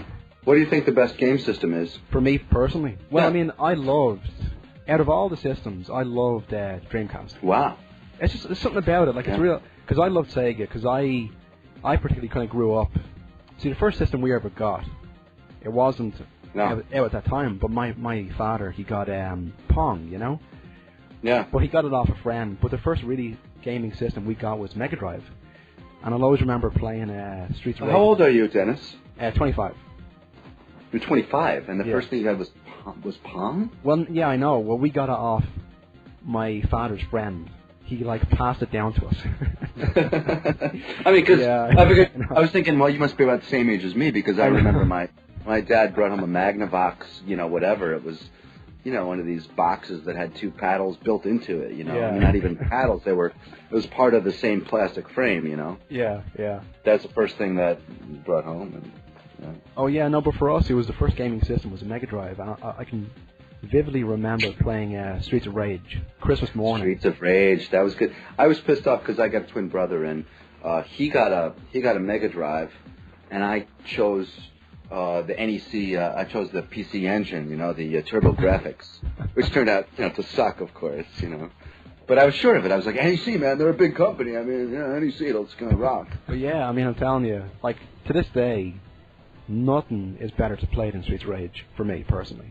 Streets of Rage. With that Streets of Rage. Is that the one with the I don't know, the characters, their heads get on fire and turn into a different character? No, that's not Streets of Rage. Oh, no, Streets of Rage. Are you thinking of the game where you turn into creatures like beasts? Yeah. What was that one? Was that Metamorphic Force? Yeah. That was fantastic. Yeah. That was a great game. That was Streets of Rage. Yeah, also Golden Axe, Remember Golden Axe? Yeah, I love that shit. Those were, to me, those are the best, the best games. And I just don't think, I sound so old when I say this, but I just don't think games needed really to go graphically to the level that they've gotten to. And I think it's had a reverse kind of effect on the actual. Yeah.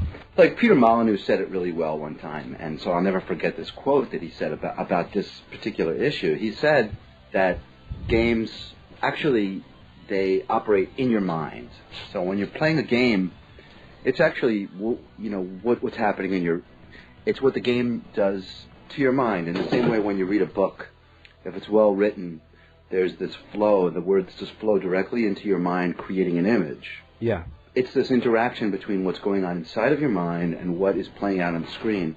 But when you make it too literal, you remove that side of the equation, and it's just kind of watching as opposed to being actively engaging your imagination. And so, Peter Molyneux said it well, so that the real games play out inside your mind. Yeah. I'll never forget it.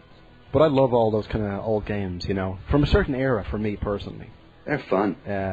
But yeah, that's why I love, like getting the Saturn recently, because I loved, on the Mega Drive, I loved Revenge of Shinobi. And, that's a great game. Yeah, but see, I always thought that when the Saturn came out, I never got one because it was, $500 US, Wow. But they made a Shinobi game for the Saturn, and it uses all digitized actors, like Mortal Kombat. And I actually got it recently, and I'm so surprised how good it is. It's great. Really? It's really, really good, It's really good. And in fact, the game on the Saturn, Nights into Dreams, is just incredible. Really enjoying it. So you think you can go backwards? It doesn't. You know how you can't go and watch a movie that was made before 1984 anymore because the cuts are too slow and stuff like this. Yeah. I always figured it would be like that if you tried to go backwards, but. Well, for me, I don't really play kind of too many modern games. I always prefer to, last night I hooked up the Saturn and sat down for just 2 hours and just loved it. It's wow, great. That's fun. It's really, really good. But is there any games that you would have liked to work on that you haven't worked on? Or any franchises? Oh, I'm sure there's tons. Anyone that sticks out in your mind in particular? No, but only because I never really thought about it that way. In a way I could say I love working on good creative games. I love it. I really, really enjoy being able to do localizations when it's a well-written script and you've got some respect for the product and you can work together to achieve the best results possible. Nothing is as enjoyable as that. Yeah. So I wish that every game I ever worked on, I had been given enough room to do that, and I wish that I could work on every game that you're given the chance to do that. So tell us a bit about Zpang.com? Yeah, that's my company. I've been doing this for about 16, 17 years. Zpang only started, I don't even know, 6, 7 years ago, something like that. My ex-partner chose the name. Yeah. Before he became my ex-partner, so I didn't pick the name, but I had the cards printed up, so I kept it for a while. But before that, I was, Aoishi, or I was iMagic, or I was Wordbox. So I've had a few different company names. Yeah. So what can I say about it? It's just a very small company. Don't really have any employees. Everyone's done through contacts that I've developed over the years. We do translations into French, Italian, Spanish, German, Korean, Chinese, and even some other strange languages sometimes. We've done recordings in London, Chicago, New York, Tokyo, Osaka. Have great contacts. So if anyone really does want to have something done with actual quality in mind, that's what we like to do the most, is work collaboratively on a project with the end result being high quality. And so, we don't have the image that, like a multi-million-dollar company would have, but that's really not what you need in order to create a great product. You actually have to be close to the ground. So what I like to do, live in a small island in Japan. Oh, yeah. And what's life like in Japan? Like, since basically, break the industry with Snatcher and Metal Gear Solid and Shenmue and all the games we've covered, like, how is life now for you? That's a big question, isn't it? Yeah, it's a very simple life, because I live on this, like I said, this small island. So I live a pretty simple life, taking care of the kids, eating good fish, spend some time cooking. I'm happy. Excellent. Well, I think that's it, to be honest. Well, this was a lot of fun, Dennis. Well, I didn't think I'd keep you for so long, and I apologize for that, No, it was a really, really enjoyable conversation for me. Yeah. And well, I just hope I didn't make too much work for you. Oh, no, look, but I'll be cutting out not much, I'll tell you that. Like, I'd like to, if you don't mind, keep it the way it is, almost. Because, it's 2 hours, but, it's 2 hours of very interesting, information, discussion. Well, if you think so, then you got my okay with that. My only concern is really boring people or coming off as I take praise well, but I don't do that well with criticism. So I hate it when I read people saying, "Oh, he sounded like a bitter jerk" or whatever. No. I hope I didn't rant too much. No, well, look, I'll tell you right now. There's not once in this whole thing where you actually sounded in any way better. Honestly, no, you didn't. You really didn't. Okay. No, you didn't. But I'll tell you what. Okay. But yeah, this is great. I'll tell you honestly, I'm sure you will get the same fucking people like before. You know what I mean? Yeah, it's that kind of person. But the vast majority of people who played, particularly Metal Gear Solid, really, really appreciate what you did for it. They really do. I've seen a lot of real positive comments. And you still want me to send you that Snatcher picture? I tell you what, that would be a cool image to actually have at the very, the header. So when you go to TGL, that'll be that'll be the thumbnail for the actual, article. Yeah, okay. I like it. Sounds excellent. All right, Dennis. I really appreciate this. This has been Hey, me too. fantastic. Me too. Thank you so much for reaching out. Okay. Thanks, man. All right, take care. Bye. All right, cheers.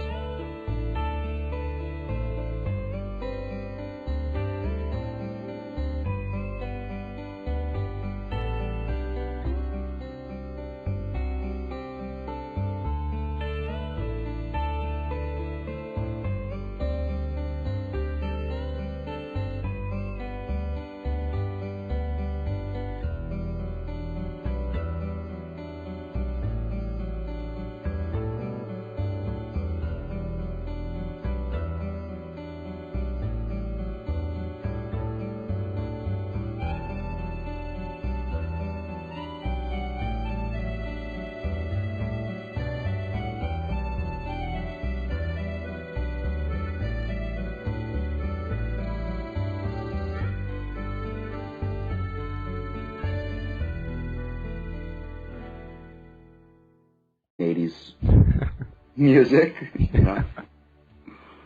big hair bands. So it was really strange for me.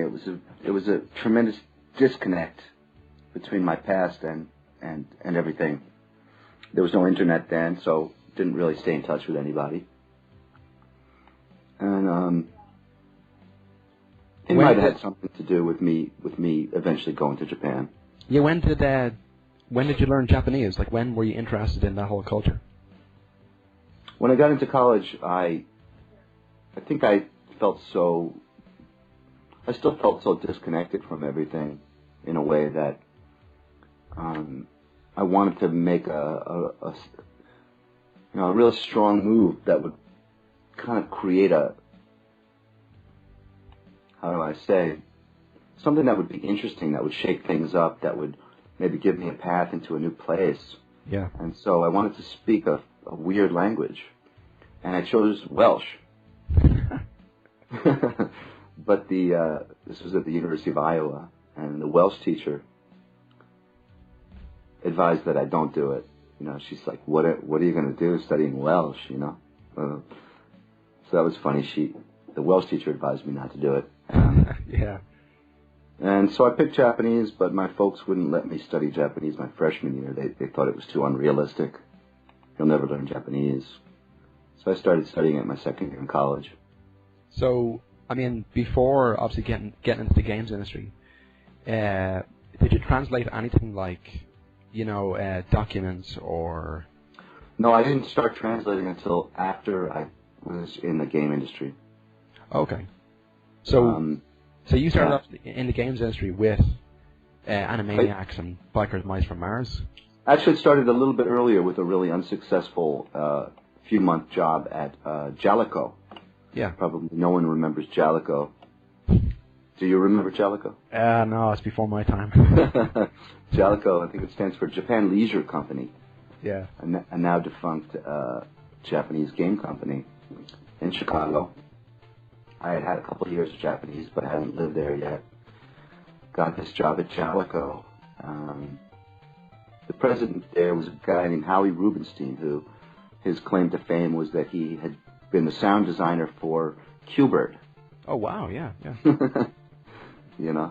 And Jalico, they did some of their more well-known games were Bases Loaded, yeah, Shatterhand. We're talking back in the 8-bit era. So what was a lot? But I assume you were mainly translating the text. No, I wasn't. Well, no, I was hired as a associate producer kind of thing, and we brainstormed about game ideas, and part of the job was to make. He said that, which I'm kind of surprised about. He said that he never had one fan contact him once about Shenmue ever. Well, I have to tell you, I never played Shenmue. Yeah. Okay. Yeah. I've only seen, I've seen video of it, and likewise, I wasn't at the recording sessions, but I was at the auditions. I know pretty well what the state of the voice actors were in Tokyo then, and I'd done auditions for other games and worked on other games. So I knew who was turning out for it. I knew the number of roles that they had to fill. I also knew a little bit about the state of how the localization was going, and everything spelled train wreck. Yeah. It takes a lot of things to do a good recording session, and when you're running around like a chicken with your head cut off, it does not bode well for the future of the project. Yeah. So I was certain it was going to be big problems, and I was very, very relieved not to actually be involved. Well, I'm sure we'll get into it, but wasn't it 70 million? 70 million was the budget. Yeah, that sounds right. That's insane. Yeah, it's insane. And the thing is, because I played Shenmue back in the day, and I loved it. I really did. And even when I play it now, even though it does feel extremely kind of wooden, the animations, the voice acting especially, but it all feels so wooden. But I think the only thing that saves it is kind of nostalgia. You know what I mean? For me. Yeah. But yeah, look, even back then, the voice acting was whoa. It was. I always joked to myself and my my brother that it was a game so realistic that it perfectly captured the boredom of everyday life. I know. Sure, in the game, every day you get your allowance. Yeah. And everybody I think I'll work on a forklift for the day. Exactly. and that's when the game got crap, you know what I mean? And everyone said the same thing. Once they got the allowance, they went to the arcade. Right. It just pissed it all away. Right. But yeah, I asked all the voice actors, tell us a bit about the recording process, and how did it go, and all this and that. And one of the voice actors got back, Leanne Hart. She played. Oh, Lenny Hart. Yeah. You know who Lenny Hart is? Doesn't she do announcing for boxing? That's right, not boxing, for Pride. Oh yeah. Pride. She's real well known in MMA circles. For that. Yeah, and she did some work for me on Silent Hill. I think it was 3. Oh, a small part. Because she's the one who got back in shorthand, kind of, Oh, really? Yeah, I don't know. The thing is, I usually sometimes have to kind of chase them down. Like, let's say they say, yeah, I'll do an interview, any voice actor. And sometimes they won't get back. Now, the thing is, I'm totally up for a voice actor just choosing not to take part, But I'll always send one more email to just see what they say. But she finally got back, and it was in shorthand, so I had to just extend it. But even when I extended it, it's only one line. I said it took around 3.5 days to record. Wait, you mean she responded vocally, but in shorthand? No. She responded just on Facebook, you know. Oh. Funny enough, this is actually the very first interview I'm ever doing that's on Skype, you know, like one-to-one. Oh, that's interesting. Yeah, I mean, it's usually, you know, email or Facebook or stuff like that. Ah. But I kind of don't like having to think about things too much before I say them. Yeah. Plus, even the fact that sometimes by text, it's hard to get across what you really mean. Yeah, You know absolutely. what I mean? Absolutely. But It's not very real. Yeah. So I tell you what, we'll jump into this, but like I said, but I haven't written down dead set questions because I don't like to, you know, okay, next question, read it off, next question. So I want to have a dialogue, yeah. Yeah, so give us an idea of your background and growing up. Okay, let's see, I was born in Long Island, New York. Grew up in a very Italian Catholic neighborhood. We were one of the few Jewish families there. A lot of anti-Semitism growing up, actually. I was born in '66, so you know we're talking late '70s, and you know this town was kind of a throwback to the '70s. It remained in 1970s land for a long time. And Pink Floyd, long hair, denim jackets, pot, beer. The whole mood was 1970s. And then in 1980, we moved to Skokie, Illinois, which was famous for the Nazis having marched there. Yeah. And we're marching there that year because this was an area that was had a very high percentage of Holocaust survivors, Jewish, a very Jewish suburb. Yeah. And so it was a real culture shock for me because I went from 1970s Led Zeppelin land to the land, you know, that was very anti-Semitic, to this Jewish suburb, very preppy, short hair, all of a sudden, and what were those jackets called? Those members-only jackets, you know, and people listened to, instead of Led Zeppelin, they listened to, like, REO Speedwagon, and, you know, and then right then in 1980, Ronald Reagan became president. Rock and roll died. Flock of Seagulls came in, along with Safety Dance and all that nasty 19... Yeah, so how'd it go? Yeah, that recorded perfectly, yeah. Oh, Perfect. Good. Excellent. Great. Do you want to jump into it now? Yeah. I think, you know, the best thing is if we just have a conversation and you know, kind of let it flow. Oh, yeah, no, yeah, of course, definitely. That's what I liked about the one on YouTube, you know? Yeah, I think that's the best way. Hopefully my Irish accent isn't too thick, you know? No, it's not. It's not at all. You know, not pronouncing THs and all that. No, it's not too thick. Did you check out our website? I did. It's a great website. I was really excited as soon as I saw that. Yeah, we started. And I saw that. Yeah, go ahead. Sorry. I saw some interviews too, and you know, very, very professional, very, very good. I appreciate that. No, because yeah, I mean, we interview a lot of voice actors. Like I interviewed, which I'm sure we'll talk about, but I interviewed. That reminds me. I think I saw one that surprised me. I think it was your website. It was like an interview with like. Maybe it wasn't your website. With you know, like Genome Soldier number 3 from like Metal Gear Solid 4 or something. That wasn't us. Okay, it's like, what kind of an interview is that? The most obscure, you know, the most obscure person. I don't think it could possibly get more obscure than that. No. I'm sure we'll talk about it because I interviewed the voice cast of Shenmue, you know. Oh, is that right? No. Yeah, because I interviewed a few of them. I didn't interview Corey Marshall. Mm-hmm. Or second person, who else did you? Deborah Rabai, I think her name. Yeah, Deborah Rabai. I didn't interview her. I interviewed a few of them, but it's weird because when I interviewed them, it's like usually when I interview voice actors, because recently I did this 30 voice actor interview for Mass Effect, you know? Mm-hmm. It was like 20,000 words. It was massive. People really liked it.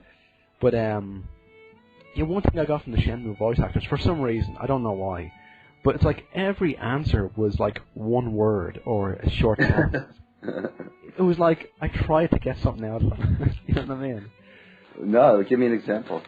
I'll tell you what, I'm going to get it right now. And in fact, actually, one of the voice actors, she answered on her iPhone, but she answered in like text speak. You mean like she would say LOL? Yeah. Yeah.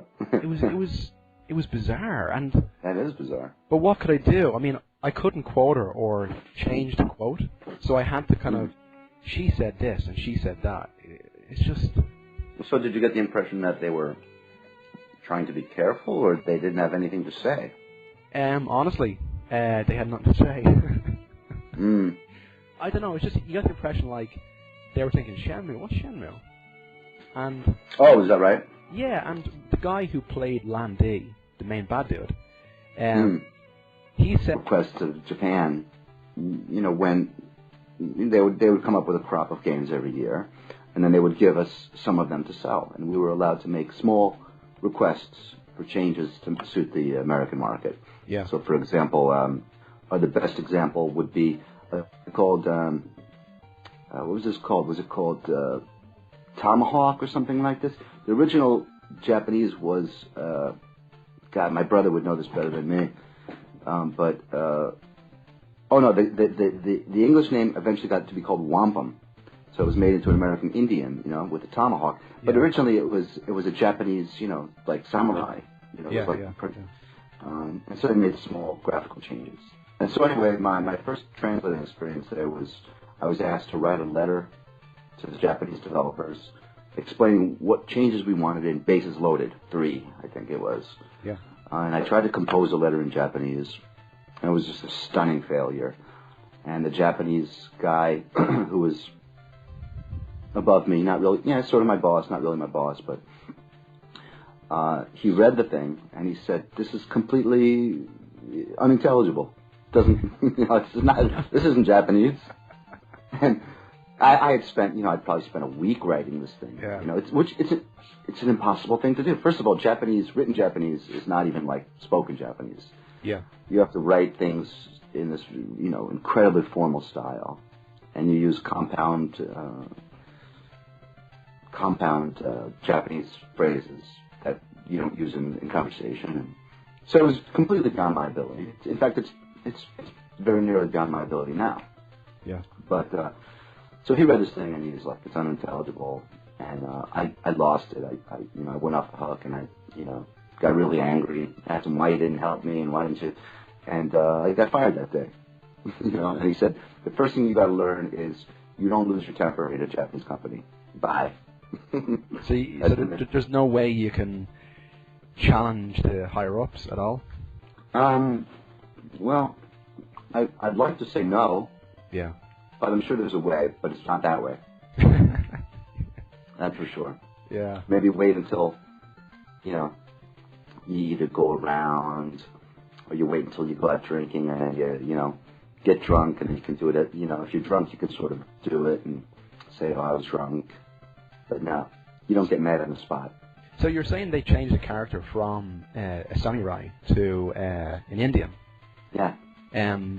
But do you think that those kind of changes are so far gone now? Because obviously changing the graphics of a game nowadays would be, quite a feat to undertake. Yeah, so that's certainly gone for that reason. But there's another deeper reason, and that's that the development teams, the R&D teams, are game players. Yeah.